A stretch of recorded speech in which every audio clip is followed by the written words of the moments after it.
महाराष्ट्राच्या इतिहासामध्ये माझ्यावर अन्याय झाला, मी सहन केला नाही. अन्याय केला, सहन करत नाही. चर्चा करून कुठलाही मार्ग निघू शकतो. चर्चेतनं मार्ग काढण्याची माझी पद्धत आहे, ती वृत्ती आहे. अहंकार हा मला शिवत नाहीये. आता कोणी म्हणत असं तुम्ही आता बोलला ते अहंकार नव्हता तर काय होता? अहंकार नाहीये, हे खेद आहे, ही चीड आहे.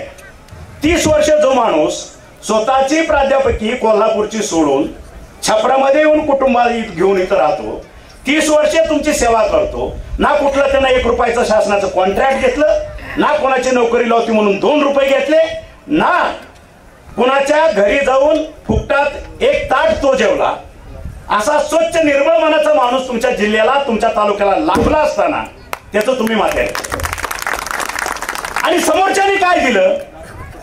उजनीपासूनचा इतिहास माझ्याकडे आहे. आम्हाला पाणी दिलं, कुणाच्या बापाचं दिलं का?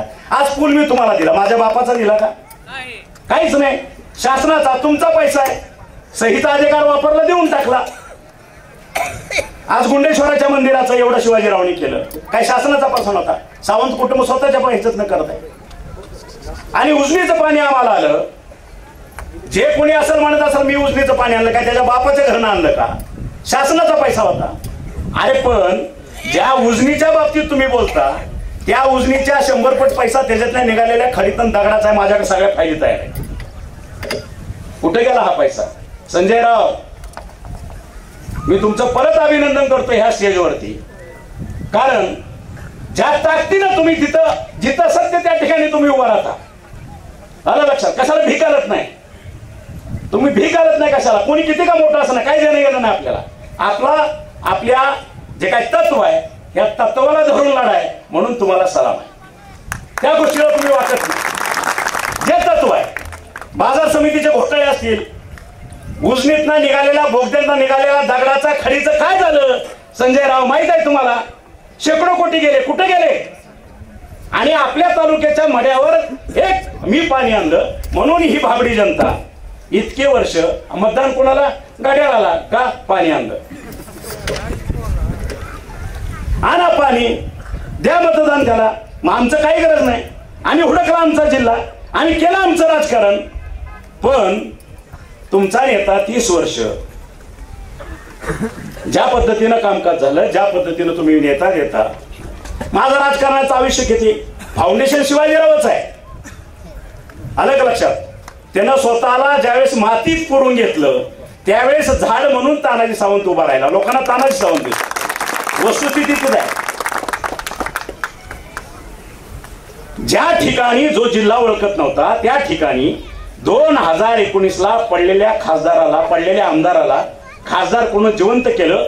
आणि त्या संपूर्ण जिल्ह्यानं 18 लाख मतदारांनी माझ्यावर विश्वास ठेवून 1,28,000 मतानं माझा खासदार निवडून दिला. ही वस्तुस्थिती आहे. दिला की नाही? माझी तरी गोष्ट वेगळी आहे. 5-7 आमदार महाराष्ट्रात मी निवडून आणले स्वतःच्या ताकदीवर 2019ला. पण माढा तालुक्यात त्यावेळेस डुंकून बघितलं नव्हतं. त्यावेळेस सुद्धा शिवाजीरावनी संजूची निवड केली. संजूला आपल्याला द्यायचं आहे. संजू किती मिनिटात तिकीट दिलं? 5 मिनिटात तिकीट दिलं. एबी फॉर्म दिला. आणि मग पक्षश्रेष्ठींनी माझ्या खांद्यावर बंदूक ठेवून कोणाचे वार करायचे ते केले आणि त्याचा खापर माझ्या डोक्यावरती फोडायचा प्रयत्न केला. वास्तव तसं नाही. की संजूलाही माहित आहे, सर्वसामान्य शिवसैनिकालाही माहित आहे. आणि ज्यावेळेस माझ्यावरती अन्याय झाला तो मी सहन केला नाही. आणि त्याचं रूपांतर तुम्ही बघितलं असेल की 2020ला 19-20-30 डिसेंबरला मंत्रिमंडळाची स्थापना झाली.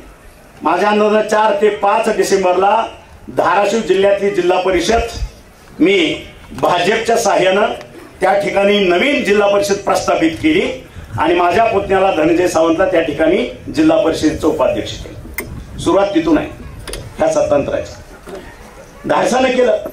माझ्यावर काही दडपण नसेल का?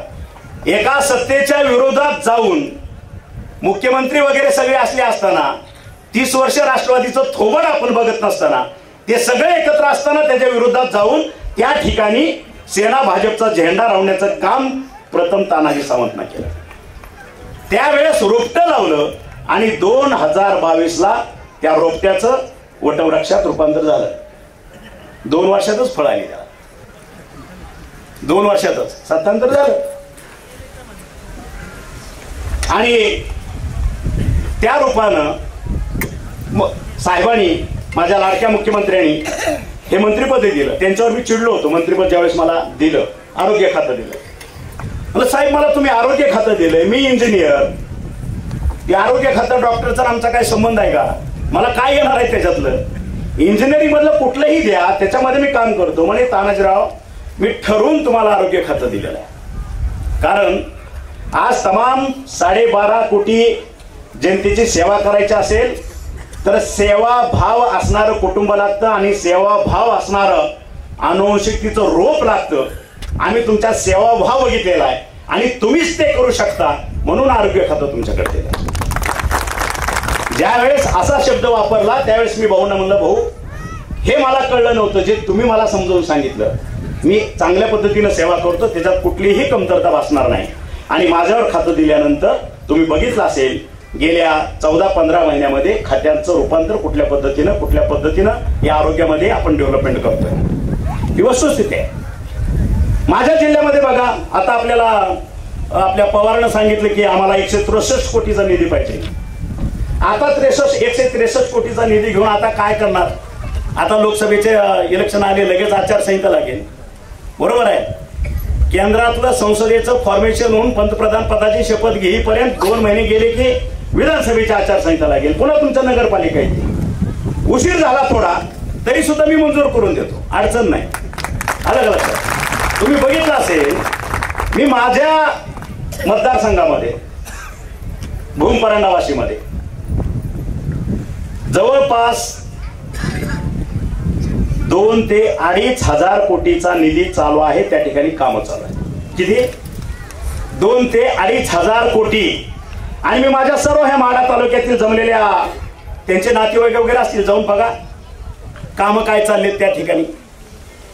जे अशक्यप्राय गोष्ट होती की उजनीतनं माझ्या कोळगावमध्ये पाणी न्यायचं, जे काय आपला आमदार ऊर बडवतो ना, 30 वर्षापूर्वी उजनीचं आणलं काय, त्याच्या बापानं नाही आणलं. हे सुद्धा प्रपोजल चालू होतं. त्याला पूर्ण पाठपुरावा करून 11,000 कोटीचा निधी उजनीतनं मेरगावांमधनं आपल्या जेऊर बसणं उजनी, त्या जेऊरच्या बोगद्यातनं मेरगावातनं पाणी लिफ्ट करून कोळगावमध्ये, आणि कोळगावमधून भूम, परांडा, वाशी, कळंब, उस्मानाबाद आणि त्याच्यानंतर पुढं उमरगा, लोहारा आणि बीड जिल्ह्यातला आष्टी, ह्या 9 तालुक्याला 7 टीएमसी पाणी न्यायचं काम केलं. 11,000 कोटीचा निधी प्राप्त झालाय. काम जवळपास 90% काम झालेलं आहे. बघून घ्या जाऊन. त्याच्यानंतर ते जर पाणी माझ्या कोळगावमध्ये पडलं तर पुढच्या तलावाने, पुढच्या धरणाने पाणी नेण्यासाठी जवळपास 900 कोटीची टेंडर मंजूर झाली. या पुढच्या मंथ एंड पर्यंत किंवा फर्स्ट वीक ऑफ फेब्रुवारीमध्ये आदरणीय उपमुख्यमंत्री देवेंद्रजी फडणवीस त्या ठिकाणी येऊन भूमिपूजन करणार आहेत. ती कामही सुरुवात होत आहे. पुढच्या धरणात पाणी पुढे. रस्त्याची कामं माझ्या इथली बघा, 300 कोटीचे तर माझा हॉस्पिटलच मंजूर केले, त्यांची भूमिपूजन आम्ही परवा केली. माझ्या भूमच्या नगर परिषदेला 150 कोटी मी दिले, त्याची भूमिपूजन आता 21 तारखेला आहे. परांडा नगर परिषदेला गेल्या 60 वर्षात कधी निधी नाही, त्या ठिकाणी 117 कोटीचा निधी पडलेला आहे, त्याची कामं चालू झालेली आहेत. स्टँड 50-50 वर्ष म्हणजे ज्यावेळेस स्वतः आपला महाराष्ट्र निर्माण झाला त्यावेळेस ते स्टँड तयार केलेले, त्या सगळ्या स्टँडच्या नवीन बिल्डिंगा सुरू झाली आहेत, सगळी कामं चालू झाली. विकास म्हणजे काय? पाणी आणलं विकास, त्याचं मतदान. आता मी रस्ता बघतोय आपल्याकडची, ही अवस्था बघतोय गावागावाची, आणि कधी नाही ते अभियान राबवलं. आपल्या गावात काय ते मला माहित नाही, कारण तुम्ही मला हाकलून दिलेला आहे. मी इकडे बघतही नाही. ही येतो फक्त त्या एका माणसाची मर्जी राखायची म्हणून येतो, पक्षाची मर्जी सुद्धा नाही, फक्त शिवाजीरावांना आदेश करायचा म्हणून इथे यायचं, बाकी काय कारण नाही. माझ्या जिल्ह्यामध्ये मी अभियान राबवलं, गाव तिथं स्मशानभूमी, आणि भारतात पहिला माझा जिल्हा निघाला गाव तिथं स्मशानभूमी हा अभियान राबवलेला. आज बघा आपल्या तालुक्यातली घ्या माहिती, संजयराव, गाव तिथं स्मशानभूमी आहे का? विविध समाजाची. लक्षात आलं का?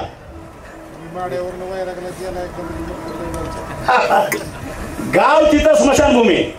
सुतावं तर लागतं ना, यावं तर लागतं. मंत्री व्हायचं म्हणजे कशासाठी व्हायचं? काही लोकांचे व्हिजन वेगळं असेल, माझं वेगळं आहे. आपण ज्यावेळेस उभा राहतो, ज्यावेळेस आपण मंत्री होतो, त्यावेळेस संपूर्ण महाराष्ट्राला आपल्या माध्यमातून आपल्या बुद्धिमत्तेच्या जोरावर काहीतरी देणं लागतो, याच्यासाठी मंत्री व्हायचं असतं. उगाच व्हायचं मला मंत्री व्हायचंय, मला मंत्री व्हायचंय, कोटं झिजवायची, चष्मा झिजवायचं, त्याचा उपयोग नाही. जनता असो अगदी तुमच्या आतुरतेने बघत असते की हा मंत्री आपल्याला काय देऊन जाणार आहे, ह्याच्या माध्यमातून काय विकास होणार आहे. विकास केला तुम्ही बघितला असेल, ताईंनी सांगितलं आपण विविध उपक्रम राबवले. जसा कारभार हातात घेतला, पहिली झाडाझडती खात्याची घेतली, सगळ्या खात्याला माहिती आहे. त्याच्यानंतर पहिला उपक्रम राबवला, रेग्युलर खातं सोडून. फायली येतात, सगळे अधिकारी सेक्रेटरी पळत असतात, तो खात्याचा भाग आहे. माता सुरक्षित घर सुरक्षित हा पहिला उपक्रम दिला.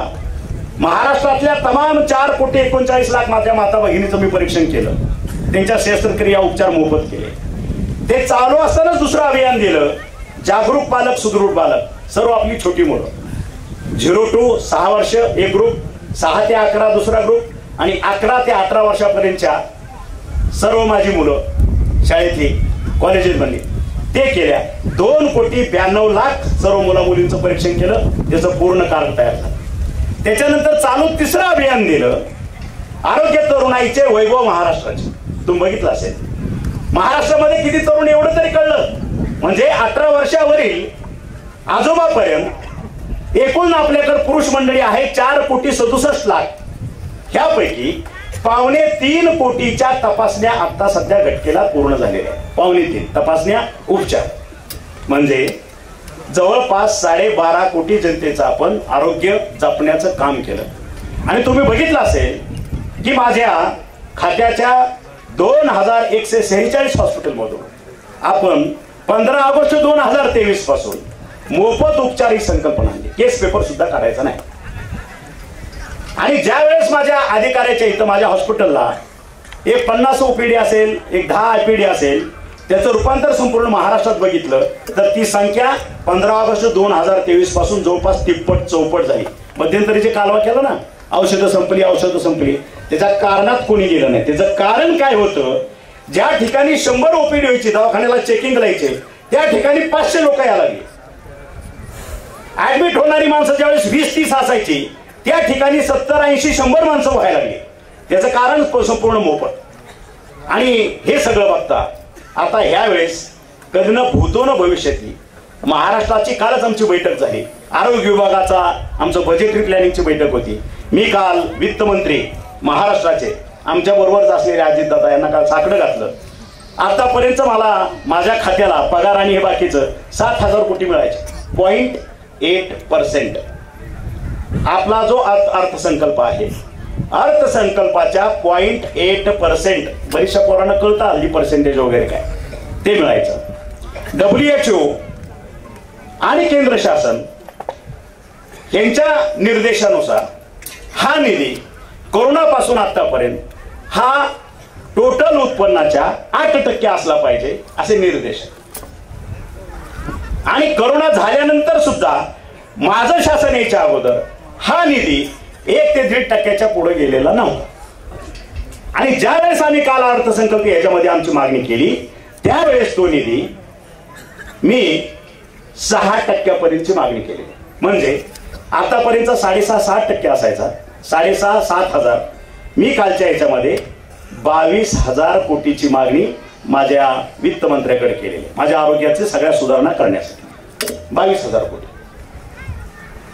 2019 ते 2022 ह्या काळामध्ये महाराष्ट्र शासनानं अहंकाराच्या पोटी केंद्रातनं जो आपल्या आरोग्यासाठी निधी येतो त्याचा 1 रुपयाही मागितला नाही, ना घेतला नाही. आणि ज्यावेळेस आम्ही आलो त्यावेळेस केंद्रीय मंत्री मांडविया साहेब आणि माझं बोलणं झालं.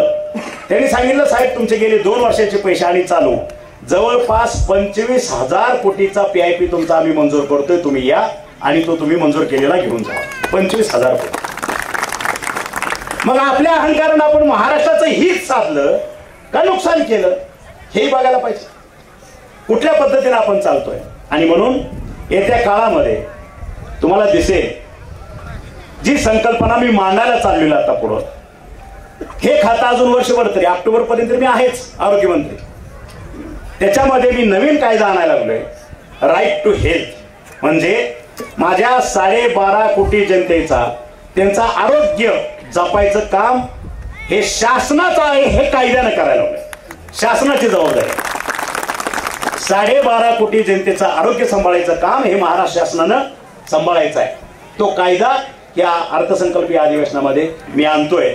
मला त्या केसमध्ये माझे उपमुख्यमंत्री आणि माझे मुख्यमंत्री एकनाथजीबाई आणि आमचे देवेंद्रजी फडणवीस यांनी सांगितले, तानाजीराव तुम्ही आणा, न भूतो न भविष्यते अशा पद्धतीचं आपण काम करतोय. त्याच्यामुळे हा कायदा महाराष्ट्राची गरज आहे. तुम्ही बघितलं असेल की विविध योजना, ही योजना चालू आहेत, अभियान चालू आहे. आपली पंढरीची आषाढी कार्तिकी ह्या वाऱ्या तुकोबा ज्ञानेश्वरापासून चालू आहे. 500 वर्षाचा इतिहास आहे त्याला. अशी संकल्पना कोणी राबवली नव्हती, जी संकल्पना आपण पंढरपूरच्या वाळवंटामध्ये राबवली. 11 कोटी 69 लाख वारकऱ्यांचा त्या ठिकाणी तपासण्या केल्या, त्यांच्या शस्त्रक्रिया केल्या, त्यांना मोफत औषधोपचार केले. आणि नामदेव पायरीजवळ आपण 10 बेडचं ICU उभा केलं. आणि माहिती घ्या तुम्ही, 154 वारकऱ्यांचे लाईफ सपोर्ट देऊन त्या ठिकाणी त्यांचे प्राण वाचवले. इतिहासात पहिल्यांदा घडले. आम्ही परांड्याला ते शिबिर केलं. 6 लाख लोकांचं चेकिंग झालं. 4.25 लोकांवरती त्या ठिकाणी आपले उपचार झाले. नवरात्रीत शिवाजीरावनी तुळजापूरलाही केलं, सोलापूरमध्येही केलं.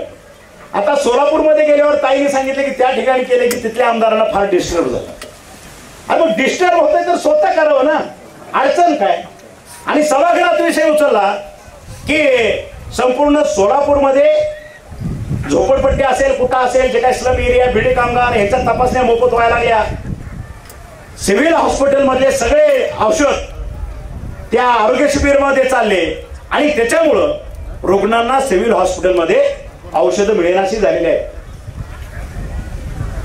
आता मी तर ज्युनियर आमदार आहे. माझं राजकीय करिअर जर बघितलं तर 6-7 वर्षाचं आहे. आमदारकीला मला ह्या डिसेंबरमध्ये 8 वर्ष पूर्ण होतात. यवतमाळचा आणि इथलं धरलं तर मी म्हणलं ताई, मी सभागृहात त्यांना थोडं थांबवलं आणि सांगितलं, आपण एवढ्या सिनियर आहात, जे हॉस्पिटलचं तुम्ही नाव घेताय ते हॉस्पिटल बेसिकली माझ्या आरोग्य खात्याकडे नाहीच. ते कशा मला औषधे देतील. जे सिव्हिल हॉस्पिटल आहे ते मेडिकल कॉलेजला अटॅच आहे, ते वैद्यकीय शिक्षण मंत्र्याकडे जात. आणि शिवाजीरावने जे जे त्या ठिकाणी सेवा केली विविध आरोग्य शिबिरातनं, त्या पदर खर्चानं भैरवनाथ उद्योग समूहाचे ते चेअरमन आहेत, त्या माध्यमातून त्यांच्या CSR फंडातनं औषधोपचार, जेवण, पाणी, डॉक्टरांची सगळी सोय इतक्या सगळ्या आरोग्य शिबिरामध्ये त्यांनी केलेलं आहे. हे म्हणलं तुमचं अज्ञान आहे, तुम्ही माहिती घ्या. आणि मग मतदार आपल्यापासून निष्ठायला लागला, कुठंतरी हे काम व्हायला लागलं चांगलं. त्याच्यामुळे धास्ती घेतली. आणि काल ज्यावेळेस मी समन्वय बैठकीला त्या ठिकाणी आलो सोलापूरला, त्यावेळेस सुद्धा भाजपाचे समन्वयक शहराचे त्यांनी माझ्याशी थोडी चर्चा केली आणि त्यांनी मला सांगितलं की तानाजीराव, ह्या ठिकाणी लोकांमध्ये प्रचंड आत्मीयता आहे सावंत कुटुंबाविषयी, अगदी प्रचंड. की लोकांना वाटतं की आमच्या घरातला माणूस मिळाला, आमच्या आरोग्याची काळजी घेणारा माणूस आम्हाला मिळाला, आमचा कुटुंब प्रमुख आम्हाला मिळाला. आतापर्यंत कधीही त्या सोलापुराच्या इतिहासामध्ये असं घडलं नाही.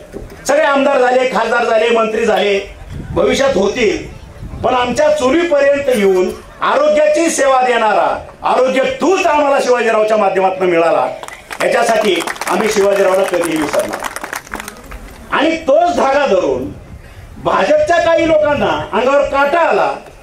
त्यांनी मला पुन्हा हे सगळं कौतुक केलं आणि मग खाजगीत विचारलं, मध्यमधनं काय शिवाजीराव उभा राहणार आहेत? पुन्हा मुद्द्याचा विषय. मला आता शिवाजीरावचं वय बघता, त्यांची तब्येत बघता, एक तर म्हणलं मला सोडलाय त्यांनी वाऱ्यावर इकडे राजकारणात. आमच्या घराची पद्धत आहे की एकानंच राजकारण करायचं. तो समाजसेवा करतोय. हे सगळं करताना तो समाजसेवाच करत राहील. मला वाटत नाही तो मध्यमधनं उभा राहील. तरी आमच्या घरची एकदा बैठक होईल, त्याच्यानंतर ठरेल काय होणार ते काय होणार नाही. आज मी सांगू शकत नाही. आणि ह्या गोष्टीची धास्ती त्या मध्यमातल्या लोकांनी घेतली. माझ्या पक्षाच्याही काही जे काय चिलीपिली आहेत त्याच्यामध्ये कुठंतरी हात लागला की त्या ठिकाणी उभा राहायचं. आणि ह्यात असल्याच गोष्टीला वैतागून मी ताई सोलापूर जिल्हा वर्ज केलं. कारण ज्या ज्या वेळेस राजकारणात सोलापूर जिल्ह्यामध्ये मी लक्ष घातलं, शिवाजीरावनी लक्ष घातलं, अख्ख्या तमाम सोलापूर जिल्हावासियांनी सांगावं शिवाजीरावनी करप्शन केलं, तानाजीरावनी करप्शन केलं, पैसे गोळा करतात. आमचं एकच म्हणणं आहे, पक्षाचा पदाधिकारी म्हणून जर काम करायचं असेल तर आमच्या बरोबर सेवा करा, जनतेची सेवा करा, कामं घ्यायची असेल जनतेसाठी घ्या, आपला कार्यकर्ता सांभाळा, शाखा प्रमुख सांभाळा, तालुका प्रमुख सांभाळा, तो मोठा केला पाहिजे. आज तुमच्या माध्यमातूनही सांगतो माझ्या पक्षाला, जे काय जिल्हा प्रमुखांनी ही पद वाटण्याची खिरापत चालू आहे ना आमच्या मुंबईमध्ये, हे 1 दिवस फक्त जिल्ह्यात येतात आणि 6 दिवस वर्षा आणि मंत्रालयाच्या कडे फिरतात कॉन्ट्रॅक्टसाठी, बाकी काही नाही. अशाने पक्ष मोठा होत नसतो.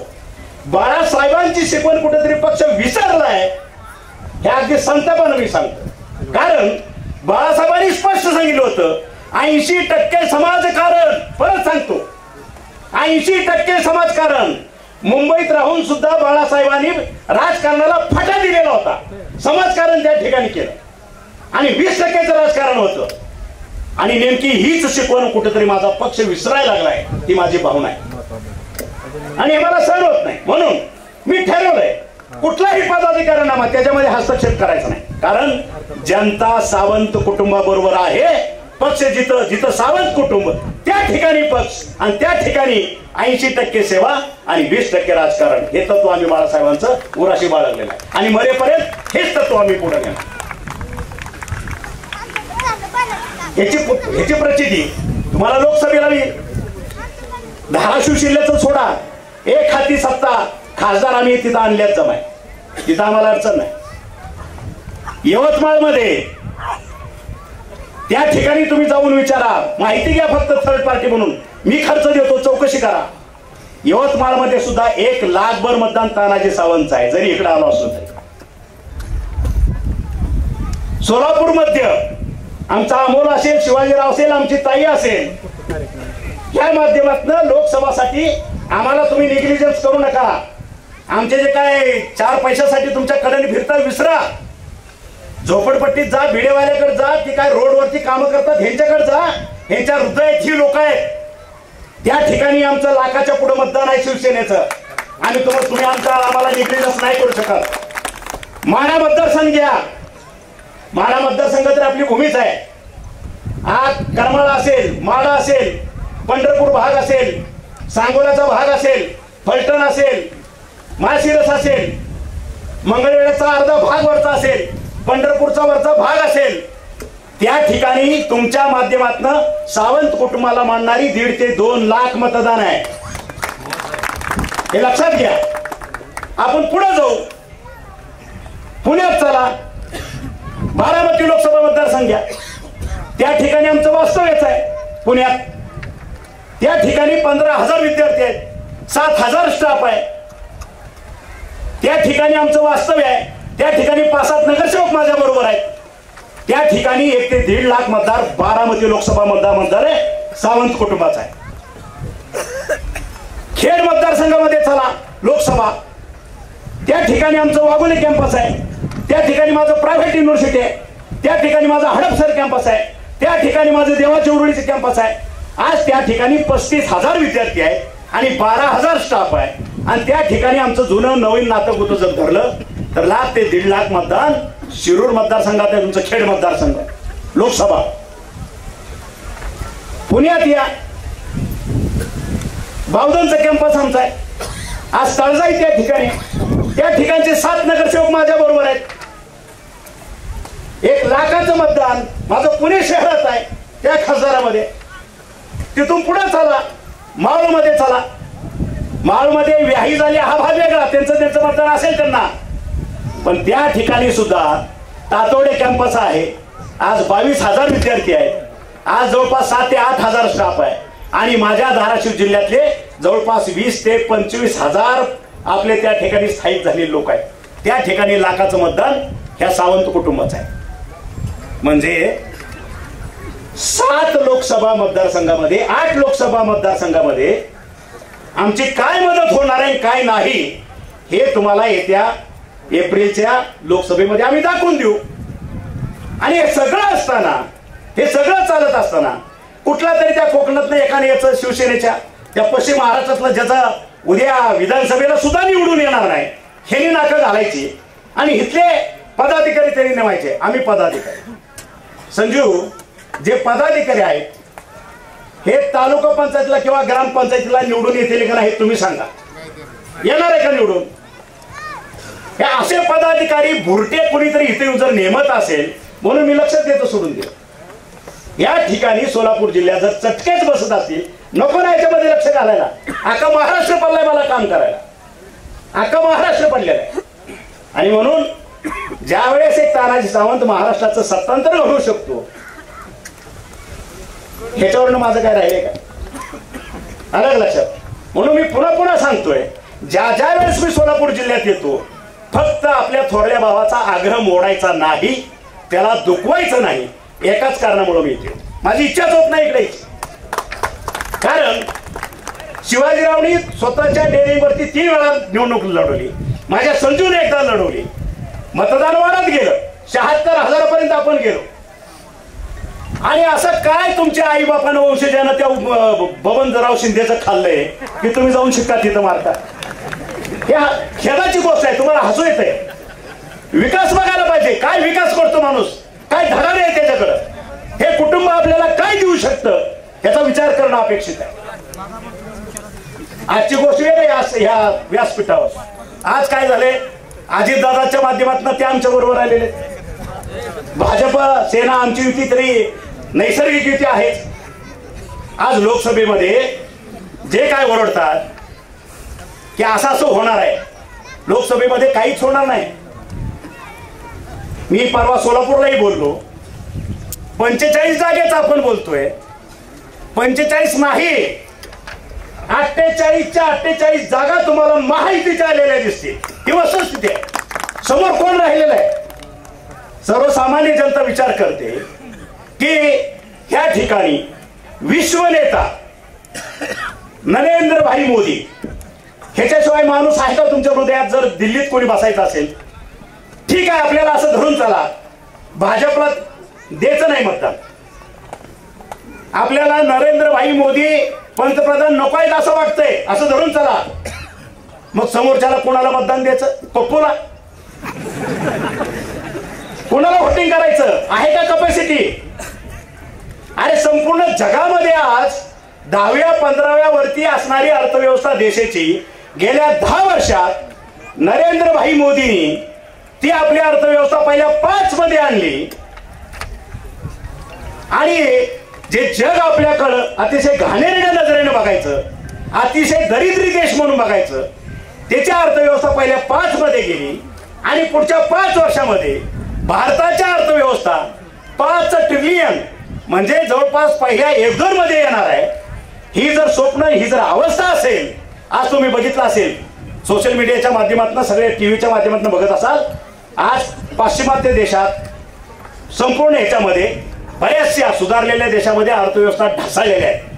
पण आजही ज्या अर्थव्यवस्थेचं मानांकन करणाऱ्या संस्था आहेत त्या छाती ठोकपणे सांगतात भारताची अर्थव्यवस्था अतिशय मजबूत आहे कम्पेअर टू अमेरिका असेल, ब्रिटन असेल, जर्मनी असेल. हे कुणामुळं? हे फक्त आणि फक्त नरेंद्र भाई मोदीमुळं.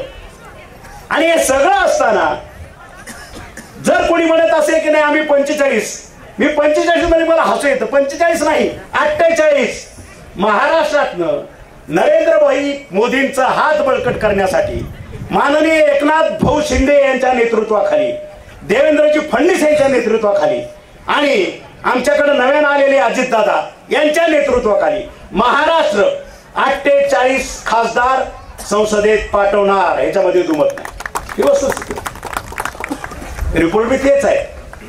आता पण कसं इलेक्शनच्या अगोदर त्यांनी माघार घेतले तर बरं नाही दिसत म्हणून ते आपलं भांडण बाय द्यायचं नाही, दाखवायचं. अस्तित्व दोघांनीचे प्रकार चाललेला आहे. ही अस्तित्वाची जे काय उरले सुरले आहे यांना आपलं अस्तित्व दाखवावं लागतंय आणि हे अस्तित्व तुम्हाला फक्त लोकसभेपर्यंत दिसेल. लोकसभेनंतर हे कुठं गायब झाले हे सुद्धा कळणार, ही वस्तुस्थिती आहे. आणि म्हणून परत एकदा आपण ह्या उन्हातानात आलात, मला ह्या ठिकाणी बोलवलं. ह्या पुलाचं, आता ह्या पुलावरनं परत विषय सांगतो. ह्या गावाला आमच्या बबनराव शिंदेनं 30 वर्ष रस्ताच होऊ दिला नव्हता. वाकावला आमची आजारी पडलेली माणसं काय असेल ते झोळीत घालायची, स्टेशनला न्यायची, तिथनं रेल्वे आली तर ती पुढे न्यायची, ही वस्तुस्थिती होती. त्या पट्ट्यानं उपोषण धरलं, सगळं झालं. कॉन्ट्रॅक्टर नेमला. कॉन्ट्रॅक्टर नेमल्यानंतर सुद्धा 1 वर्ष रस्ता होऊ दिला नाही. इतका हातखंडा आहे बबनराव शिंदेचा. त्या वाकावच्या बाबतीत इतकं प्रेम आहे. त्यानं रस्ता तयार करून घेतला. आणि मग आता हे पुलाची कामं कुठे, हे दवाखान्याची कामं, हे तर आता त्याचा भाऊच मंत्री आहे म्हणल्यावर तरी होणारच आहे. विरोधात तरी आज बी खालच्या अधिकाऱ्यांना चालू असतं, पण मला फरक पडत नाही. मला फरक पडत नाही. तुम्ही तुमचा विकास आणा, तुमच्यामुळं मी इथल्या विकासाला हातभार लावेन, पण माझी इच्छा नाही. कारण 30 वर्ष, गेले 30 वर्ष 1994-95 पासून आपण बघतो, अगदी एक ॲम्ब्युलन्स ह्या तालुक्याला देण्यापर्यंत आपल्या गोरेंच्या माध्यमातून, बरोबर आहे. त्यावेळेसपासून तुम्ही झटताय, आबदताय, लोकांसाठी, गोरगरिबासाठी पडताय, स्वतःचा वेळ देताय, स्वतःची लेकरं बाळ बाजूला ठेवताय, तालुक्यासाठी राबताय. पण तालुक्याचं, हिऱ्याचं किंमतच कळत नसेल, तुम्ही माझ्यासारखं थांबा. मी तुम्हाला राज्यसभेवर नेईन किंवा विधान परिषदेवर नेईन, आहे धाकटा भाऊ देऊन अजून करू शकतो काही. आतापर्यंत एवढं घालवलं लोकांसाठी, तुमच्यासाठी जड आहे का? कोणाच्या हातापाया नका पडू. विश्वास फक्त माझ्यावर ठेवा. तुम्हाला पुढच्या 5 वर्षात तुम्ही आपल्या विधान भवनात दिसणार याची ग्वाही देतो. कारण जर लोक तुमच्याकडे हिरेच्या ऐवजी कोळसा म्हणूनच बघत असतील, आपण बी जनतेला दाखवून देऊ ना, आहे आपल्यात धमक. आणि म्हणून आज या सगळ्याच्या माध्यमातून विकास हे सगळं करत असताना विकासापासून त्यांनी सांगितलेल्या मी दूर जाणार नाही. काही ना काहीतरी या ठिकाणी विकास होतच राहणार आहे. आज या ठिकाणी आलो, आपण पुलाचं उद्घाटन केलं. जे कॉन्ट्रॅक्टर असतील, जे एक्झिक्युटिव्ह असतील, त्यांना आपल्या माध्यमातून वॉर्निंग देतोय. माझे काम करण्याची पद्धत वेगळी आहे. 11 महिन्यामध्ये हा पूल तयार झाला पाहिजे. मार्च मध्ये पुढच्या लेट टू लेट ह्या पुलाचं लोकार्पण झालं पाहिजे. आणि ज्यावेळेस मार्च मध्ये तुम्ही लोकार्पण कराल, आपल्या भैरवनाथचे चेअरमन शिवाजीराव ह्या कॉन्ट्रॅक्टरला 11 लाखाचं बक्षीस देतील हे जाहीर करतो. आणि मी माझे 2 शब्द संपवतो. जय हिंद, जय महाराष्ट्र.